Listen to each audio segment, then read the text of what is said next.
fort. Så jag tror det blir jättebra. Ja, Isak sa det precis också, att han tyckte också från sidan. Han har inte kört, men just det där fuktiga, att det blir någonting annat. Vad jobbar vi på? Jobbar vi mot något resultat, något mål? Vad vill vi uppnå? Nej.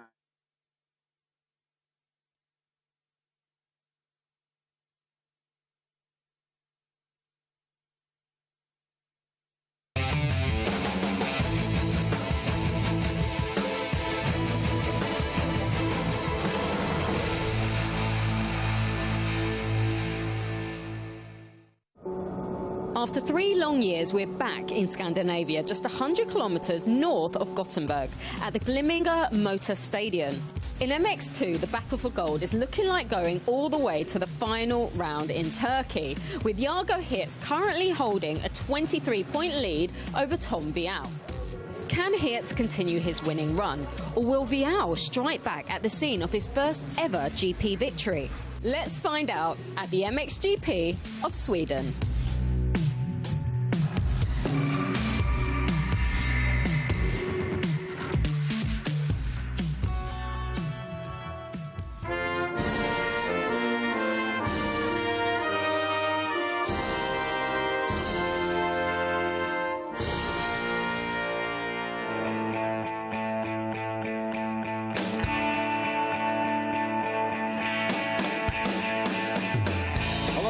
And welcome to Uddevalla in Sweden. It's the MXGP of Sweden, and it's round 15 of 18 of this year's FIM Motocross World Championship. My name's Paul Malin. I will be joined on the broadcast for all 4 races today by Fly Racing's Jason Thomas.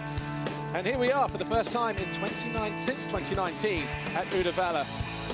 On that occasion, Tom Vial went 2-2 to win his first ever Grand Prix in MX2, but it was his teammate Jorge Prado that took all the headlines that day by wrapping up his second world title. But Tom Vial arrives here 23 points behind the championship leader Jargo Hirts, who has won the last 2 Grand Prix in Czech Republic and Belgium. But Hirts has never won 3 Grand Prix in a row, and a win today would change that though. Vial has managed 3 in a row on 4 occasions, twice this season alone. But also waiting in the wings, we have Thibaut Beneston, Simon Langenfelder, Kai de Wolf, and maybe even the Kawasaki's of Kevin Horgmo and Mikkel Harup, who will be riding in front of home fans who have made the trips from Denmark and Norway. The racetrack here is 1,620 metres long, and it's hard and rocky underneath, although yesterday the track harder and rockier than it is today, because we've got a lot of moisture down on the ground overnight, and should make for some better racing, because it was quite frustrating in the qualifying race yesterday at times. But as you can see there, Tom Vial, the winner last time here back in 2019. The start straight and the circuit itself hasn't changed since 2019, but you see the intermediate zones from the finish line in the dark grey and getting lighter through sector 2, 3 and 4.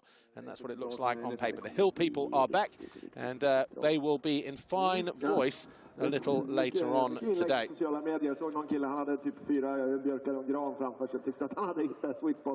And it's a very grey day here, but it's actually not too bad, a little bit chilly. But let's take a look at the racetrack in a bit more detail. Here's our go for track 3.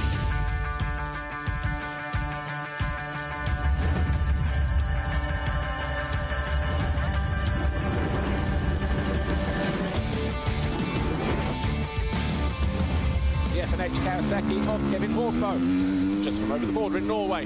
Takes us for a lap around Uddevalla, and here he is down into turn 1 over the foxhole shot line. It's banked to the outside, and then it still falls away on the exit before stepping up into turn 2.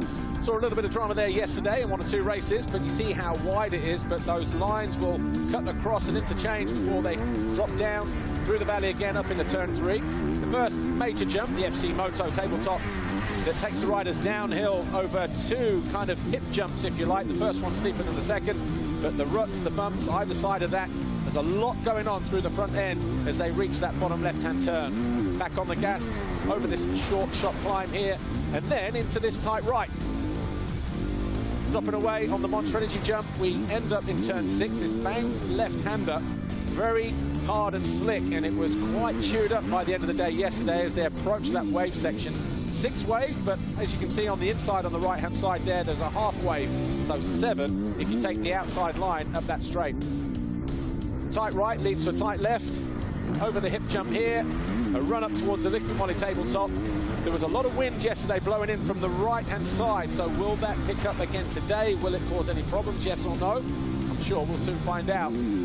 Plunging downhill over the Monster Energy tabletop into this kind of a double apex left, because it goes wide and then invites you to come back again before tightening up at the bottom of the hill here. Over the bitchy step up onto this plateau. And then we've got a double at the end of the straight here before hitting the braking zone. A choice of lines through there yesterday. We haven't had too much action on track today with 125 and 250 European riders, but the circuit will develop from here on out. So run down to the finish line, and we have the final left-hand turn before we hit the Monster Energy finish line jump just here. And as we come into land, we're down past pit lane. It goes 90 degrees left, it flicks right, and we're back on the start straight, heading towards turn 1 for another lap around this Uddevalla circuit. So that's what the racetrack looks like. A little bit quiet over on the hills, both sides of the hills overlooking the racetrack here, but a few moments ago, Lisa Leyland was down on the grid. She caught up with the MXGP 253 KTM rider, Jan Panzer, who had a good day qualifying yesterday, but the rider who should be on the grid, the homeboy, Isaac Gifting. MX2 race 1 is about to begin, but let's catch up with a couple of guys. Now, the first being home rider Isaac Gifting. Isaac, we haven't seen you since Germany, actually, have we? And we know you're not, unfortunately, riding at your home GP, but just give us an update of what happened, because you had an operation 3 weeks ago. How's the recovery as well? Yeah, so it was actually at the British Championship where I injured my knee like 2 months ago, and yeah, I had to make a surgery 3 weeks ago. And yeah, it will be a long recovery to get back. I expect to be back on the bike maybe by the end of the year, and that would give me time to prepare for next season. Not a nice question, but how does it feel to be at your home GP and not lining up, and also just to be standing here? It's kind of rubbing salt in the wound a little bit, isn't it? Yeah, definitely. It's pretty tough. It's tough to be here in that way. Like, I really want to ride, but it's also the crowd and the fans. They are actually amazing, and I see a lot of the shirts I have that I sold, the T-shirts, they're everywhere, and yeah, I appreciate to be here anyway. Okay, well, we wish you a speedy recovery, and we hope to see you back soon, Isaac. Thank you very much. Now, I really need to speak to Jan Panzer, who got his best qualifying result yesterday, P5. Although, Jan, you are actually pushing the pace of the top guys. You were in second for quite some time. What was going through your mind as you were pushing that pace? Yeah, I was a bit nervous at the beginning, and then I think that's why at the end I was a bit tired. But today I hope to get the same start and just be like on the training, ride my own race, and I think I can ride the whole race with them. Yeah, absolutely, because it's longer today as well, isn't it? How was warm-up earlier this morning? How's the feeling out there? Yeah, on the bike, very good feeling on the bike. I'm feeling good, so just trying to get the start and ride my race. Well, best of luck. Thanks, Jan. Okay, good luck to all the guys. It's time for MX2 Race 1. Yeah, Jan Panzer second in morning warm-up this morning, Jason Thomas, and he was very impressive in the qualifying race yesterday. Yeah, he looked great. Good start. And I was really surprised at the pace he showed the entire race. He didn't look intimidated. Maybe got a little tired, maybe got a little nervous towards the end, but had to be a big confidence boost going into this Sunday race. It'll be interesting to see how he gets on around the race today. They see the riders just in the waiting zone getting ready to go out onto the grid. But take a look at the championship standings as we arrive into round 15 here. And it is Jago Kietz who has a 23-point advantage over Tom Vial, with Simon Langenfelder almost 100 points further back, 98 in fact. Then we've got Kevin Horgmo and Thibaut Beneston, those two separated by 32, and then Andrea Adamo, Mikkel Harup. Harup just 7 points behind Adamo, and Stefan Rubini, who is in 8th place. You'll see in a moment he had a horrific crash in qualifying yesterday. He did line up for the MX2 warm-up session this morning, but is he going to be strong enough to race today? Kai de Wolf and Isaac Gifting rounding out the top 10, but of course we just spoke to Gifting a moment ago, and he will not be lining up today, having had that knee surgery. But before we go anywhere, though, let's bring you up to date with what happened in the qualifying race, because obviously yesterday it was quite a hard, slick track. We had a lot of rain on Thursday, Thursday, and basically the track looked like it was pretty much underwater. But by Friday, things were drying out a little bit, and by Saturday it was dry, it was loose. and I think it caught everybody by surprise. They expected the water to stay on top and in the ground a little bit more, which is why we now have a freshly prepped track, more moisture in the ground, and like I say, hopefully a racetrack that will be better than it was yesterday. Right, here's what happened in the MX2 qualifying race yesterday. Retro-looking Husqvarnas for the 39 and the 74 of Roman Mosdijk and Kai de Wolf, as that is the home, the original home of the Husqvarna here in Sweden. But it was Jago Geerts who got over the whole shot line first. Just behind him, Mikkel Harup, and then onto the outside there, Jan Panzer, who held a tight line into turn 2, and he managed to stay second for 10 of the 13 laps. Tom Vial snuck up the inside of Harup to take over from third place. Harup, though, hanging on in there, but he would lose ground. He ended up in the first lap in 7th position. Vial then got caught out by Rubini, but then Rubini, who got retaken by Vial, had a mistake coming out of this turn now on this lap. He just hit an edge going down the straight there, folded the front, went end over end, couldn't get away from the bike. And like I say, he did get up. He was down for a lap, though, before being assisted by the medics. And he did line up for the warm-up session today. He did complete some laps, so hopefully he will be riding today. So looking worse than it was in the end. Kai de Wolf was in 9th when he fell down to 15th. He would eventually get back to 12th place. But it was his teammate, Roman Mosdijk, who was under pressure from Mikkel Harup. Those two fighting over 5th, but with a handful of laps to go, Harup found a way through to take that 5th place away. And then eventually caught Jan Panzer, because Tom Vial, with 3 to go, went from 3rd to 2nd with that move on the Slovenian, and then Langenfelder came through, and so too did Mikkel Harup to cross the line in an eventual 4th place. But it was a good effort from the 2.53 of Jan Panzer.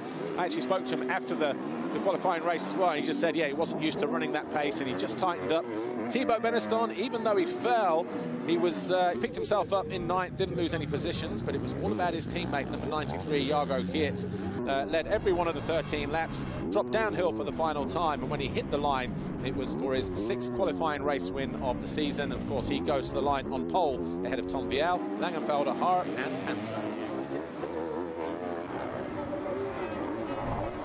And that was the qualifying race yesterday. So here's how they line up today. And Jason Thomas from Fly Racing alongside me now. Any surprises in the qualifying race yesterday? Because obviously tight in the championship between Geerts and Vial. Those two know there are serious implications on the line if there is any messing up between now and the end of the season. Yeah, not so much surprise. I just think Tom needs to focus a little bit on today.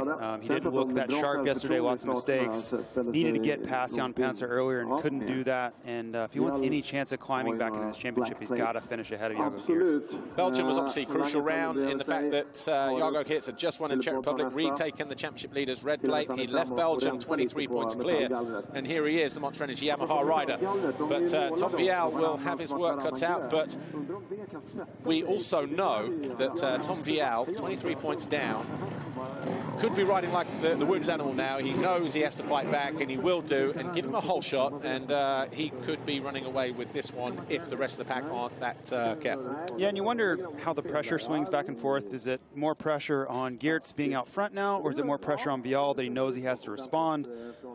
You know, we talked about this quite a bit yesterday, but the starts are going to be so critically important today, and if Tom allows Jago to get out front and get comfortable again, that's going to be a really difficult situation to manage. Tom Vial going through the final process of getting ready. 23 points behind Jago Geerts with 4 rounds to go. Can he make any imprint into that championship lead with a good result here in this first race?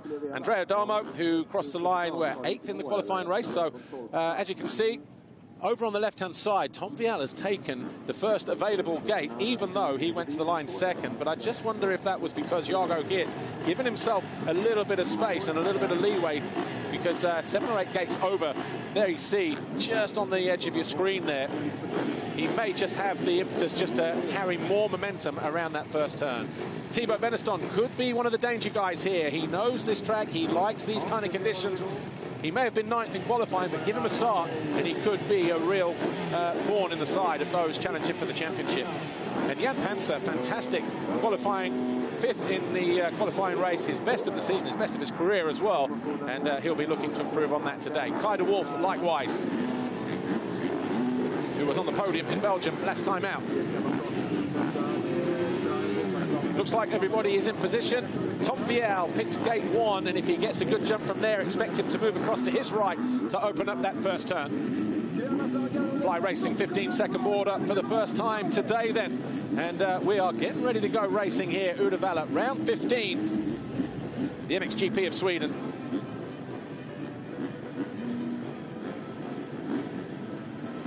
Five-second borders turned. All eyes over on this side of the gate. Vial tried to go early, and it's the Kawasaki of Horgmo. Horgmo gets through into the first turn, and it's tight between him and Adamo. We'll need confirmation on that, but it's Horgmo who leads up into turn 2. Langenfelder there second, Adamo up the inside in third, but Vial on the pegs moves into third and is alongside the championship leader, Jago Geerts. Yeah, exactly what we want to see on this opening lap. The top two in the championship together. Interesting to see Tom, how antsy he was. He knew how important this start is. You would see him wanting to go early, and you know, maybe didn't get the perfect start, but he is right there with Jago, which is what he wanted. And Tom Vial already making inroads into second position. This is what he's very good at. If he's in there in the first few positions, he's not afraid to take chances on the opening lap, even when he leads the race or when he's in this position. And he's gone from third to second, and following him through, Jago Geerts already up in the third place. Yeah, unlikely that he knows Jago is right there. Right now, he just wants to try to get around Horgmo and set the pace. But if Jago can make an aggressive pass here, that's going to change, I think, Tom's mental. Right there, he's going to see Jago. That's probably going to change the way he's approaching this race now. Instead of just worrying about getting to the front, he's got to worry about the points leader. Jago Geerts got alongside Tom Vial, but wasn't able to find his way past the number 28, the Frenchman. But looking at it as things are at the moment, Jago Geerts looking very smooth and relaxed, but you can see how much water they put down on the track, and it's going to be very slick and tricky out there. Can't push too early on this opening lap. You will get punished. But Tom Vial going after Kevin Horgmo, the race leader, who's already led 20 laps on this season alone, but he gets up the inside as Tom Vial takes over the lead on the opening lap. Horgmo now in second. Critical there. That's what he needed to do yesterday, and you just wonder if that's the difference between the qualifying race and the actual points-paying race. It's just a different level of urgency, and I'm sure he talked with his Red Bull KTM team. I'm sure he talked with his father about that, as getting out front early, being able to set the pace. 23 points the gap at the start of the race between first and second in the championship, Geerts and Vial. On paper, if you were to say, hypothetically, Vial wins every race between now and the end of the season, Turkey race 2, and Geerts takes second in every race, Tom Vial is world champion by 1 point. I'm sure Tom Vial knows that. I'm sure everybody else knows that as well. But as you can see, a few droplets of rain just starting to come in and make their way onto our camera lenses. So we're going to have goggle issues, visibility issues, and a track that may, if the rain comes down, that will go from hard and slick to pretty treacherous. Yeah, the rain won't help. It's a hard base. It's just going to turn into a really sloppy mess really quickly. So you wonder about watering the track there. Yesterday was much drier, so there was a little bit of cushion there to add some water to it. That cushion is now gone. It's pretty tacky, almost on the border of being a little bit muddy. So critical time right here to see how much rain we do get. And along with the rain as well, we have the wind is starting to pick up just like we had yesterday. Jago Geerts tried a lap ago to find his way past Vial through here. He tries the same again with Kevin Horgmo, and again the result exactly the same, but he may find his way through in the next turn, but not quite. But he is side by side with a Norwegian who tries to cut the line across, but Geerts now up into second, and he now has Vial in his sights. Yeah, it's important there to not let Vial get away. Tom is very, very good from the front. Jago knows that. And really, it's so early in the race. If you get to second, that's fine. You can just manage the race, let it go to the late stages, and then make a move. But if you let Tom get that gap, it would be really, really hard to bring that back in. So Vial leads then at the end of lap 2 from Jago Geerts, who's now into second. Horgmo is third. Just behind them, Langenfelder, Adamo, and Harop. Thibaut Beneston has moved into 9th. He's found his way past De Wolf this time around. So Beneston now 9, De Wolf in 10th place. But the fastest lap of the race on lap 2, Jago Geerts by a 10th of a second over Tom Vial. There is Thibaut Beneston in blue as he goes after Jan Panzer. Jan Panzer, who was pretty decent in the qualifying race yesterday, tightened up because he's not used to being at the sharp end. He's right in the thick of it again today, and he'll use that experience from yesterday to try and build and create a good result today. Yeah, Beneston right behind him, and Beneston's such a interesting rider to me. If you get him out front and get the start, he can run away and win the race easily. But if he gets stuck and mired in traffic here, it's almost like he falls into the pace. He can run his own pace at the front, or he falls into the pace of the riders in front of him. And a lot of that is just inexperience, and he'll hopefully grow out of that. Andrea Adamo in red, under attack from the number 11 on the Big Van World MTX Kawasaki of Mikkel Harp, number 11, the Dane, who would love to get a good result here as well, with the home fans travelling just here to Sweden. But Roman Mostijk just behind him there in 7th place. So just as they were yesterday, Harp ahead of Van der Mostijk now. Right, Langenfelder, he's in 4th position, the Red Bull Gas rider, 5:16. I'm wondering if the rain does start to come down a little bit heavier, will he be the rider to watch? Because we know he's a very good mud rider. Yeah, I wonder if it's going to get nasty enough to see it really deteriorate in this moto. You know, if it continues throughout the afternoon, it can certainly get away from us, but I don't know if it's going to come down hard enough to change the entire dynamic of the race yet.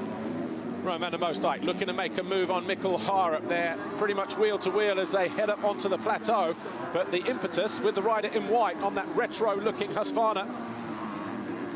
Simple white colours with a yellow and blue stripe. The number 39, Roman Van der Mostijk, definitely looking up for it in this first MX2 race. Yeah, he's certainly starting to find his race legs again. His first race back at Lommel, you can see just at the end of the race, getting a little bit tired. Conditions are a lot easier here, track smoother, temperatures are down, so he may be stronger the entire way this time. Panzer goes through, there's Beniston, and then Kai de Wolf riding with a hand injury as they went past the scene of the incident with Rubini yesterday. He was a little bit too close to the marshal, and as the flag was waving, it came down onto his knuckles, so he's riding in a little bit of pain. But Van der Mostijk goes through on Harp there. Got that perfect, didn't he? All the way around the outside, dropped down the inside, and Roman Van der Mostijk now up into 6th place. Yeah, it looks good. That's a, you know, pretty aggressive pass there. He got a little bit creative with his line choice. You kind of have to. This track's really difficult to pass on. If you just try to take the standard line to make a move, it's generally not going to work. Liam Everts just behind them there in 11th place, and number 72 on the Diga Procross KTM, turned 18 yesterday, did Liam Everts. But looking at the screen once more, Jargo Geerts 52.3 compared to a 52.5. The gap only 1.7 between first and second as Beniston charges down the inside of Panzer, who loses the front end and gets tagged by Beniston on the way through. Panzer out of 8th place. See Beniston here. That was a nice pass. You know, obviously, Panzer probably got caught by surprise, which led to the mistake there, but you just like to see Beniston get aggressive and move forward. If he wants to truly become a world championship contender, which I think is the goal, I think most people would agree with that, he's got to be able to work forward in these races and not get stuck outside the top 5. Just looked like when Beniston went around the outside, Panzer was just trying to muscle in. He lost the front at that point, and as he was falling, he just caught the rear wheel of Beniston. And I think that pass caught him by surprise, which is, you know, changes everything. It changes your focus on what you're thinking about to now you're worried about Beniston, and it can happen that quickly, especially on a track that traction is at a premium, and if your focus breaks for one moment, you're going down. Kevin Horgmo confirmed with the Foxhole shot, his 3rd of the season in this 2022 campaign. So the F&H Kawasaki rider then takes the black plate. Oh, man down. Jargo Geerts just made a mistake there in the background. So Geerts out of 2nd position, but here is Horgmo going in bar to bar with Adamo to the outside, but it was Kevin Horgmo who grabs his 3rd black plate of the season. In this turn a moment ago, though, so turn 2, Geerts fell from 2nd position, so a simple fall possibly, but it's a step up into that turn, so I wonder whether he lost the front end. So Horgmo now up in the 2nd position. But he was just picking himself up as Horgmo came through. That's exactly what Vial needed. Even if the points stayed the same, to get that pressure off of him, it allows Vial to ride more comfortably. And if the track does start to get a little bit worse, he can take it easy. He doesn't have to, you know, kind of press the pace late. And the situation with that championship, coming in 23 points down, it's almost like Tom Vial just goes, okay, championship not done, but it's almost done, you know. And it just releases that pressure a little bit, doesn't it? It's like, well, pressure's on him now to maintain that lead.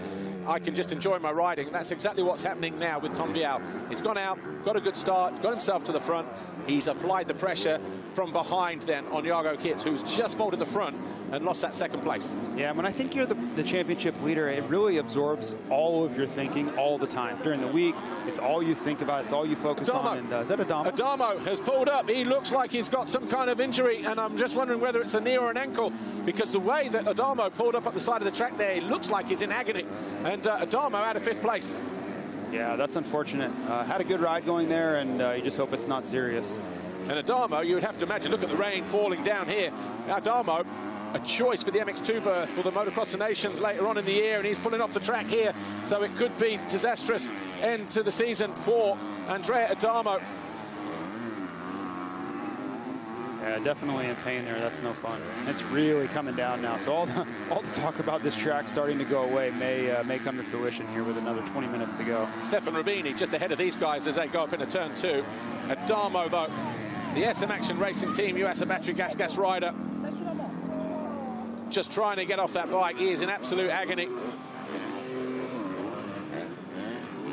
But I was going to say, Rubini up into 10th position now. The rider who fell yesterday needed medical assistance in the race and in the points.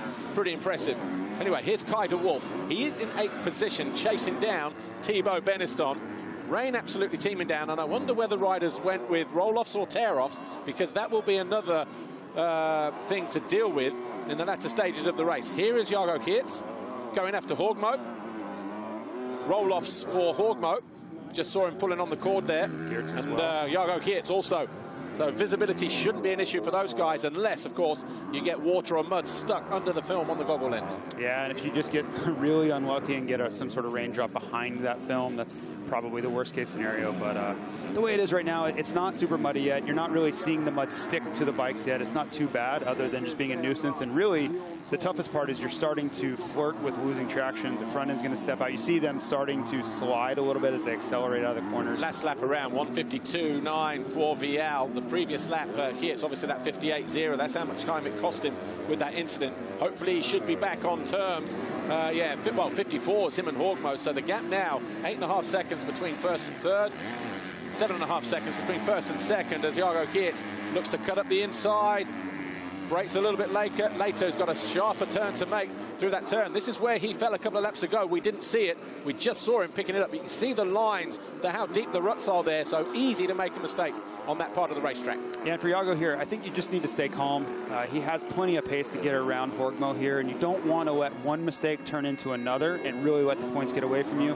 Getting second place in race 1, not a huge deal. You know, still have a 20-point gap going into race 2, but just need to be patient here. Kitz cuts back to the inside, finds his way past Horgmo, takes that second position away from the Norwegian.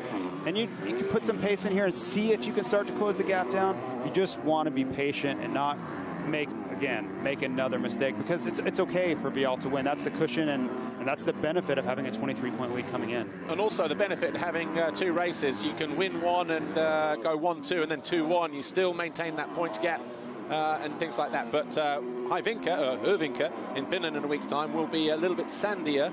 We know both riders don't mind a little bit of the soft stuff there either. So get this one out of the way first. But this championship is going to be probably similar to what we had in MXGP last year. 2 riders could go down to 2 points, 2 riders, 2 rounds and all that nonsense. But it's shaping up to be something pretty special. Yeah, and if Tom could bring the points down going into Turkey, it's a really good racetrack for him. Hard packed, slippery, it really works for his riding style. But he's got to close it down. It needs to be single digits going into Turkey to have a chance, in my opinion. Mikkel Hara going after Rowan van der Moosdijk. These two fighting over 5th place. Van der Moosdijk found his way into 6th. Oh, and a problem there, looking down. I was just wondering whether he's gone into a deep rut there and got a load of mud wrapped around the gear pedal, the brake pedal. Yeah, he's looking down, and there's a problem there for Rowan van der Moosdijk. Maybe no brake. Yeah, you see him pushing down there, trying to pump it up, and could be anything. It could be his own riding. He could have melted the fluid could be boiling. It could be a myriad of things, but definitely no rear brakes. You see him giving that telltale sign of trying to push it down. And even over jumping there was probably a clear signal as well. Yeah, he couldn't get the back end well, couldn't get the front end down, but just riding around. And sometimes when you don't have a back brake, you've got a stone jammed in there, but that wasn't the case. He was able to push down on the brake pedal, and obviously he has an issue with that rear brake. So Roman van der Moosdijk, will he be able to ride around it, because he's dropped from 5th to 7th in the space of half a lap, and his teammate is about to go through on him as well. So Kai de Wolf then, the number 74, the second of those Nastan Husqvarna riders in shot, already riding with a hand injury, and you've got Roman van der Moosdijk now with a back brake issue. So just turning out to be one of those races for the boys in white. Yeah, you just have to manage the situation. He could still stay inside the top 10 here if he can figure out a way and adjust his riding style a little bit without getting frustrated. Certainly not going to be able to press as hard into the corners, but if you utilize the outside lines, and there are ways to work around that. Is he going to be able to set his best lap times? No. But it's curious there to see him not jumping jumps like that. Maybe he was trying to let Kai around there. But if it is a rear brake issue, stuff like that shouldn't be a problem. Yeah, I think, well, one or two issues. Probably doesn't want to go so big just in case he needs to hit the back brake to bring down the front end, or just feels he can't ride around the issue. I don't know. But Tom Vial, 8 seconds clear on the Red Bull KTM. Got to the front early, which was crucial. He took those risks early as well to go from 4th to 3rd to 2nd to 1st. And it's paying dividends now, because an 8-second advantage over the championship leader, 52.8, 53.0, so only 2 tenths in it. But for Vial, his gap is going out and extending. Yeah, it's interesting. It's a tale of 2 different days. Yesterday looked a little uninspired, in my opinion, just wasn't able to really find the pace. And today, totally different guy, gets to the front early without getting the whole shot, and yeah, looks on pace. And we also said that if anybody can turn things around, whether it's the bike problem or a rider problem or both, within the space of less than 24 hours, Red Bull KTM have been doing that for years, and obviously they've got their man fired up again today. Yeah, that's where experience comes in. You know, smart people in your corner can identify a problem, diagnose it, and get you back on the right track for day 2.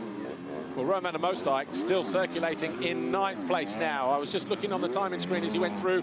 He went through in 8th, but the next split, Everts has gone through. So Everts now up into 8th.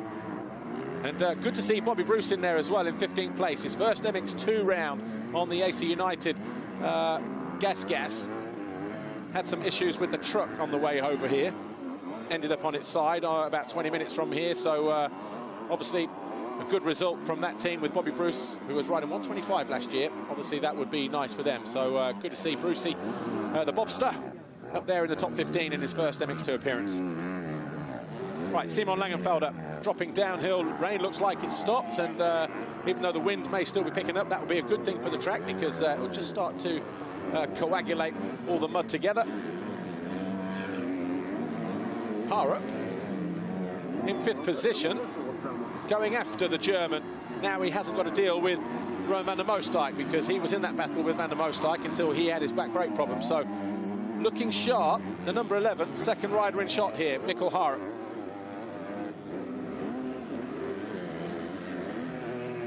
Hailing from Denmark, so obviously would like to get a good result here in front of the home fans. Langenfelder being urged to get a move on in that 4th place. And the best thing for Simon here, just focus on Horgmo. You know, it doesn't do you any good to worry about Harup behind you. If you can try to find where Horgmo may have a better line, and just worry about moving forward, because they're, you know, 1 spot off the podium for race 1 here, and still, you know, 12 minutes plus 2 laps to go. Kevin Horgmo out of sight. This is Langenfelder and Harup fighting over 4th place. Thibaut Beneston about 3 seconds further back, 3.5 seconds further back in 6th place. Kai de Wolf 7th, another almost 3 seconds behind the Frenchman. Everts up to 8th, Van der Moosdijk 9, Rubini 10. What a great ride that is for the ship to cycle Honda SR Motor Blues rider Rubini. Battered and bruised after his crash yesterday in qualifying, riding around in 10th today, and keeping his championship aspirations alive, because he's 9th in points at the moment. But hopefully news on Andrea Adamo before race 2, because he was in that 5th position and then pulled up a few corners from now at the end of the straight, the other side of the trees, and looked like he was in massive agony. So hopefully nothing too serious. But when you're in pain that much, that doesn't look good for the possible knee or an ankle. No, let's hope for the best. I mean, Rubini, I thought there was no chance he'd be racing today, so let's hope the same fate waits for Adamo. Maybe he'll be back out here for race 2. Simon Langenfelder defending that fourth, but looks like he's getting closer. Looks more aggressive around this part of the racetrack, does the Dane on that Kawasaki. Yeah, and it's, you know, I think the track's pretty deceiving right now. I think the guys want to be able to trust the traction, but every time you see them really get on an aggressive lean angle, it steps out either the front or the rear. So the track will come back in and get better from here as long as it doesn't rain anymore, but it's a little bit tricky right now. And the nature of the ground here as well, you can just see there on the downside, and you'll see one or two areas where it's starting to polish up. You'll see shiny, bright lines in the track where the riders are down to the rock, and obviously the moisture is just starting to, you know, shifting the dirt to the outside. Like, you come through the first turn here, and they're already it's almost like speedway style on hard shale, isn't it? Like the back end just lighting up, no traction. Yeah, it spins up really, really quickly, and that's where these guys have to be. They have to be a little bit careful. Like, you want to be aggressive. Obviously, they want to push forward, but it can catch you pretty quickly. Right, Van der Moosdijk now down to 12th place, and he's under attack from Jan Panzer, who's 13th. We saw Panzer, he fell whilst inside the top 8 or 9, and obviously he's picking himself up. He's now 12th, going after Van der Moosdijk, who is just ahead of him in 11th place. 12th place, sorry, Van der Moosdijk. But he clearly has some issues, and looks like they're going to get ready for some running repairs for Rowan van der Moosdijk. So they've probably worked out what it may or may not be, and well, thing is, he comes in, he's dropping down the leaderboard anyway. Pretty soon he could be out of the top 20 in the next 10 minutes or so.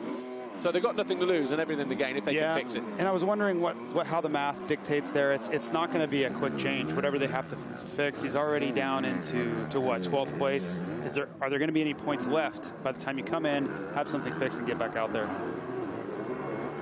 And he's only 19th in the championship anyway, because obviously he only came back for his third appearance in Lommel, because he crashed out in Argentina, didn't even make the main events there. So he's just riding really for, getting back onto the pace, testing purposes, things like that. Of course he wants to get on the podium, of course he wants to win races, but in terms of the championship, he's not fighting for anything significant. Well, I'm a bit new to the sport. Is there a chance we get a full course caution? He could come in and make some repairs, or did that not happen in this sport? He can actually, there's the finish line, pit lane entrance is just to the left.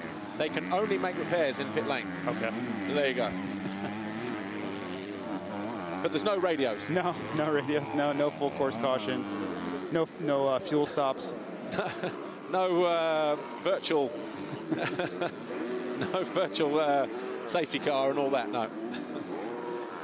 But Tom Vial continues to lead, still hovering around about 9-10 seconds between him and Jago Kiert. Of course, 23 points coming in, that'll be down to 20 going into race 2. Well, the mechanic's saying believe, I'm sure he believes, but he's probably also really frustrated that he can't ride any harder than this too. So, but the fact that he's still able, he's obviously just riding through this. It takes me back, when I was at Kawasaki in '91 as a factory rider in the 500 class. My old boss, the late Alec Wright, at the start of the season, he would put us through what he called problem training, where he would say, right, go out and do a 20-minute session. These are your lap times. There's your qualifying pace. This is your moto pace for when you do a moto. And then he'll say, right, go out, and after 10 minutes, he'll pull you in, disconnect your back brake, ride the rest of the race without a back brake, or without a clutch lever, or without a front brake, or jammed in gear. Any of those things. Called it problem training for situations like this, to make you ride around the problem. Yeah, that's what I was alluding to earlier. There are ways to get around it. Now, are you going to be able to set your fastest lap time? Unlikely. But you see him, he seems to be settling into a pace. He's starting to pull back away from Panzer, and it's line changes. You see him going outside all the way around the racetrack so he can allow that momentum to keep flowing. That's part of it. It does take a couple laps to get into that mode, though. And also, we might not normally use first gear, but because he has no back brake, he probably will use first gear just to help slow things down. But we are getting ready to go down to pit lane with Nastan Husqvarna Factory Racing. I assume she's going to be down there. Lisa will be there with Rasmus Jorgensen. Let's hear what they have to say about the situation. So obviously we've just seen Rowan van der Moosdijk circulating in 12, totally out of character for him. I spoke to his mechanic here at the Nastan Husqvarna MX2 team, and he said the problem is the tip from the rear brake has broken off. They're not going to get him in to change it because it is going to take too much time. So at the moment, it's just a case of seeing how Rowan is going to manage the situation. But on the whole, it's a tough day at the office for Rowan and his team. So Rowan broke the tip off the rear brake. from Van der Moosdijk, then riding around with the toe piece that normally attaches to the brake lever, the brake pedal. Obviously, just that could have come from a collision or just dragging it through a rock too heavily, or anything like that, any kind of rock. But obviously putting him a bit of a handicap. But the fact that he's just going out there and riding around it, that'll set him in good stead for later on in his, whether this weekend or in his career or whatever else, when you have to fight with problems like that. Well, and I think that would explain why he kept looking down. Something wasn't right. He couldn't get a hold of the rear brake. Probably was feeling it there, but yeah, that explains a lot. And I think just what you said, finding ways to work around that, whether it's not about this particular race or not, moving forward in his career as he moves into MXGP, it'll serve him well. Just over 5.5 minutes plus 2 laps to go. MX2 race 1, Jago Geerts now probably consolidating the fact that he's going to finish second here, because after he made that mistake, the gap between him and Tom Vial just too big and too great to maybe warrant the risk to chase him down. Had this been the final round and the final race and you need that, who knows if it would have been different circumstances. He knows he's got another race at hand later on today, and he'll be looking forward to that one as well, I guess. But Tom Vial leads Jago Geerts 10.5 seconds. Borgmo out on his own in third. He's 3 seconds clear of Langenfelder, who is under pressure here still from Mikkel Harup. Back end coming around on the Kawasaki rider right there. You know what? A couple more meters and that thing would have come around and chucked him down into the gully. Yeah, and that's what we saw happen to Rubini yesterday. Just, you know, spinning on this track is a part of the game, but you let it get a little bit too far and the momentum swings back the other way, and that's how you have a pretty big high side. Getting frustrated though. Lose in the front, right where he didn't want to, just on that drop off, but he overjumped there and just put himself under pressure, hit some holes that he didn't need to, and that's where the front got away from him. Yeah, it's this track is tricky. We talked about that. It's been the theme of the weekend. You know, we spoke to some riders yesterday, and every one of them, the first words out of their mouth was about how slippery the track was. Not nice to be in Sweden, not anything. It was just how slippery the track was. I was standing in this section of waves yesterday and saw Tim Geiser crash, Glenn Koldenhoff almost crash, and everyone was having their own issues with this track. So when you see Harup here and you see him all over the place, it's because of that. It's, you know, these guys are some of the best riders in the world, and they're having moments, you know, more than one per lap. Overjump there as well as he tries to get Langenfelder back in his sights. Just give you a rundown of the top 20. Vial, Geerts, Borgmo, Langenfelder and Harup. That's those two here, Langenfelder, Harup. Beniston 6, De Wolf 7, Everts 8, Rubini 9, Karsmakers 10, Guyon 11, Hansa, Van der Moosdijk, Gerhardsen, Olsen. There you top 15, and then we've got Ambjornsen, Teresak, Ritzi, Bruce and Verbruggen. But a frustrated Mikkel Harup at the moment, number 11 on the Big Van World MTX Kawasaki, as he continues to try to reduce the gap to the Red Bull Gas of Simon Langenfelder. Langenfelder in 4th place at the moment. Borgmo just out of sight there through this left-right combination. This was the scene of where Rubini crashed yesterday, around about now-ish, but a little bit more over to the right-hand side. And that was a strange crash, wasn't it? Because they'd obviously fluffed the start straight, and there were obviously 1 or 2 hidden holes in there as well. Back, let go, hit an edge, and before you know it, he's over the bars. Yeah, I think it caught him by surprise as much as it did for us. And just watching these two specifically between Langenfelder and Harup, Harup seems like he's riding the edge of the tire a lot more, and he's wanting to trust the traction. You see it lose the front again in that section, and Langenfelder's staying more into the berm. You see these two, or one's in the berm, one's not, and you see Guyon spin up there outside of the berm. So there's 2 different ways to attack this track right now. And yeah, the downside of that is it can step out from you and you not be able to pull it back. So Tom Guyon, 27, and Kai Karsmakers. So Karsmakers on the number 33. He's the lead rider in this shot. He's in 10th place. Tom Guyon just behind him in 11th. 2 young rising stars in MX2. That's the plan. But it's the Hitachi KTM rider, fueled by Milwaukee, who leads this little battle at the moment. Can I just say how good they look? I was going to say, is that 22 or 23 range? That. So it's 22.5 kinetic mesh. It's a little bit chilly. That stuff is fully ventilated, both Pan and Jersey, so they're probably a little bit colder than they'd like to be, especially with the rain. But Kai Karsmakers, he's had a great year, hasn't he? First year in MX2s at 16 years old, almost 17 years old. He is in 14th place in the championship at the moment, and he's doing a good job of keeping Tom Guyon behind him. Bjorn actually got injured in the first race in Lommel 2 weekends ago, so good to see him up here knocking on the door for a top 10 place. Yeah, Kai's been a big surprise. Wasn't a rider that I knew a lot about, but when he joined the Hitachi team there, I was like, okay, let's see. And yeah, for a rider I didn't know anything about to start with, to be able to put it inside the top 10 a few times, and yeah, just making a name for himself in MX2 class. They almost look like teammates at the moment. They do. They look beautiful. Everything about this is beautiful. So the VRT KTM Verities rider goes to the outside. Looks to cut back. Can't quite find a way past cars makers on the run down towards the finish line. This is lap 15 they're about to complete. Nervous look over the shoulder from the young Dutch rider. Battling for that top 10, it may not seem like a lot, you know, if you're just sitting at home wherever you may be around the world, it doesn't seem that important. But for these guys to finish inside the top 10, it's a big deal, you know, to have that on your resume. And when results are sent out to all the team sponsors, to be in the top 10 is important.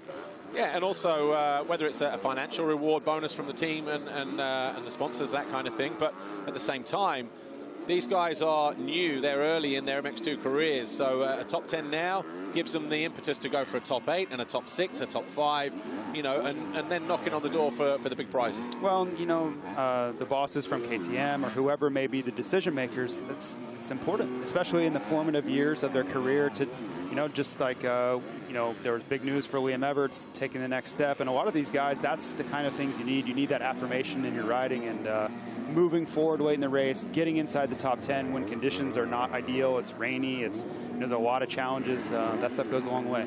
2 laps to go for Tom Vial. 7 seconds clear of Jago Kiert, but that gap now will be managed from now to the end of the race. But just doubling into that turn there. I'm not sure if that's quicker or not, though, because he made the double and then almost missed the turn as well under braking. Yeah, and I think this is an opportunity for Jago here. You know, he seems to be pushing pretty hard, but if I'm him here, I'm probably just taking it easy. You want to avoid a mistake, and he's got a huge gap back here to Horgmo. I think it's a chance to really look for different lines, right? Some lines maybe you were thinking, maybe this is, you know, the lines I've been taking are starting to go away. What's going to work for race 2? And you can really try to put things together on the racetrack that, because let's be honest, you know, third's too far back, first is too far gone. You have an opportunity here to check out the track. Well, a lap or two ago, Kevin Horgmo was on his own in 3rd place as Langenfelder dealt with a threat from behind of Harup. All of a sudden, Langenfelder knocking on the door for Horgmo.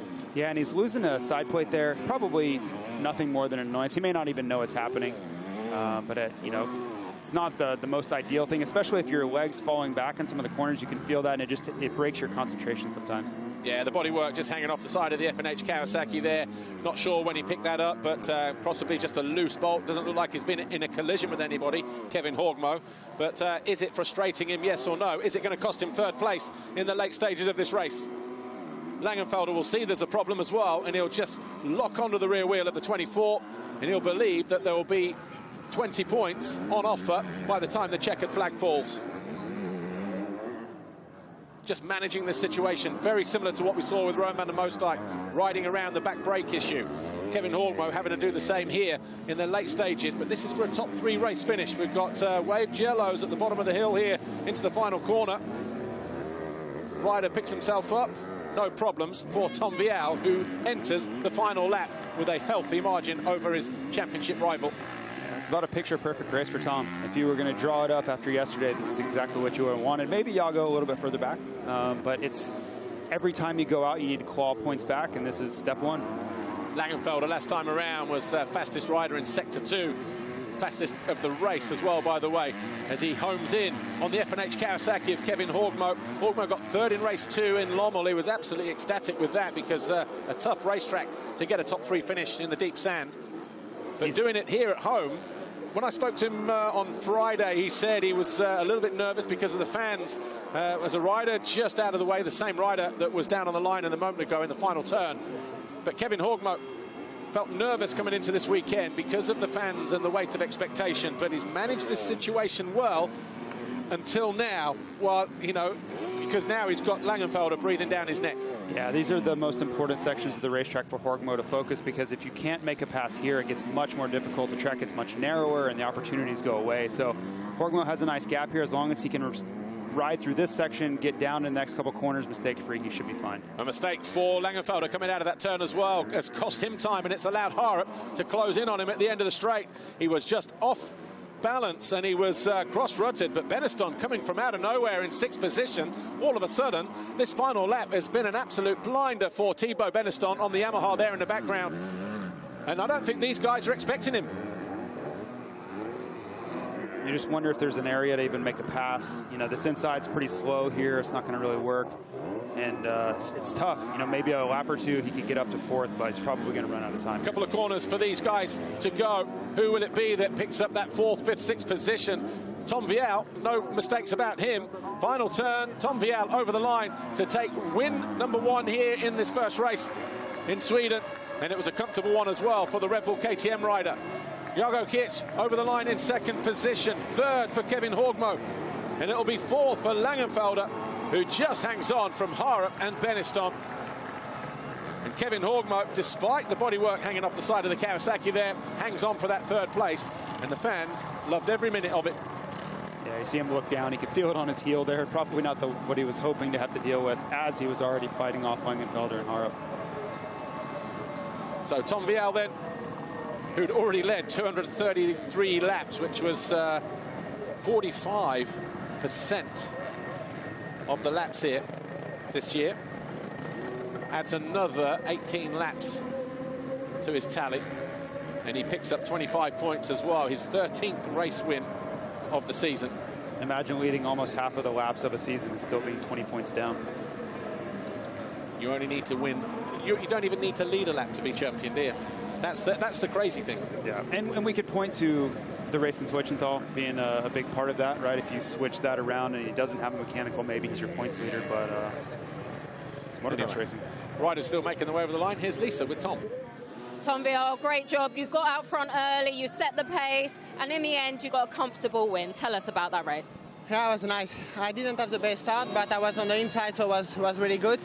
And I passed quickly first, and I lead, I think, almost the whole race. I had a really good feeling on the track, so yeah, it's looking good for the second one. I want to do the same and try to win the GP, of course. Good luck for the second race.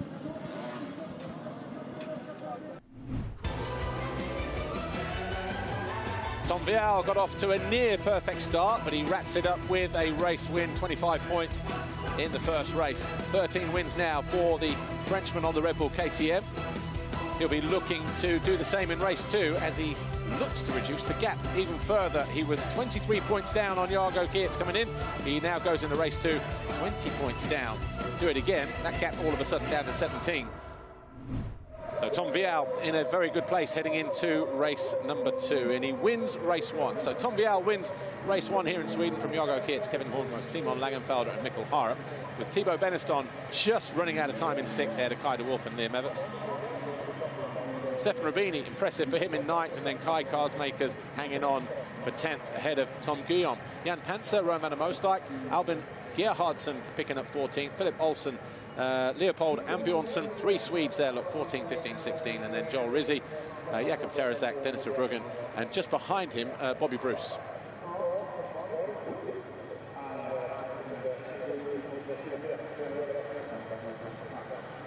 That's the results. Before we go anywhere else, let's take a quick look at the highlights of the race, shall we? And it involved an interesting battle between the first 2 in the championship at the start. Over on the right-hand side, good jump for Tom Vial, but it was Kevin Horgmo with his 3rd foxhole shot of the campaign. Swept across, and he was at the inside of Adamo, who then ran wide, lost positions. Langenfelder emerged 2nd, Vial was 3rd. Adamo tried to fight back immediately, but then he got shuffled to the outside by Jago Kirt. Kirt then emerged 4th behind Vial. Vial then went after Horgmo, took over the lead, and just a few corners later, and maybe a couple of laps later as well, Jago Kirt eventually got the better of the Norwegian Horgmo as he went into 2nd and after Vial. Mikkel Harrop and Rowan van der Moosdijk. Harrop going after the number 11. These two were fighting over 5th and 6th position. And it was van der Moosdijk who got the better of the Dane until he had a back brake problem where he broke the toe piece off at the end of the lever, and that started to force him back down the order. Thibaut Beneston got down the inside of Jan Panzer. That was for 8th. Panzer was down on his ear. He did fight back, though, to 12th. And that was Jago Kietz just picking himself up, having fallen from 2nd. Horgmo went through. Kietz was in 3rd. And then Andrea Dommer, holding the back of the knee and coming in absolute agony. He was in 5th place at that moment in time. So tough luck for the SM Action Gas rider. Jago Kietz bounced back into 2nd position with that move on Kevin Horgmo. That was the moment when Roman van der Moosdijk realised he had a problem with the back brake, but give him his credit, he did ride around the issue and he salvaged 13th place at the end of the day. Not before Jan Panzer went storming through, though, into 12th position. Last couple of laps, Kevin Horgmo was under attack for that 3rd place by Simon Langenfelder and Mikkel Hara, with a close Thibaut Beneston closing in all the time in that 6th place. Beneston not able to do anything about those. Those positions didn't change, but it was Tom Vial who hung on to win by almost 7 seconds from Jago Kietz and Kevin Horgmo. Foxhole shot time, I guess. And as we saw, it was very, very tight as the riders swept through turn 1. How tight was it? We're about to find out. Half a wheel? It's close. Kevin Horgmo with his 3rd black plate then of the season. And he turned it into a 3rd place finish as well. So congratulations to the FNH Kawasaki rider. You can see how banked the turn is to the outside there. A lot of room for the riders to play with. But Tom Bial on top in that classification on 9, Langenfelder 6, and then Horgmo now on 3. Just stepping above Jago Kietz, who also has 3 with his teammate Thibaut Beneston. Right, we're 5 minutes to go here before we disappear and come back with MXGP. Let's take a look at some of the best moments from that race, shall we?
Some of the best moments then from MX2 Race 1. Join us in about 3.5 minutes' time when we return for MXGP Race 1. We'll see you then.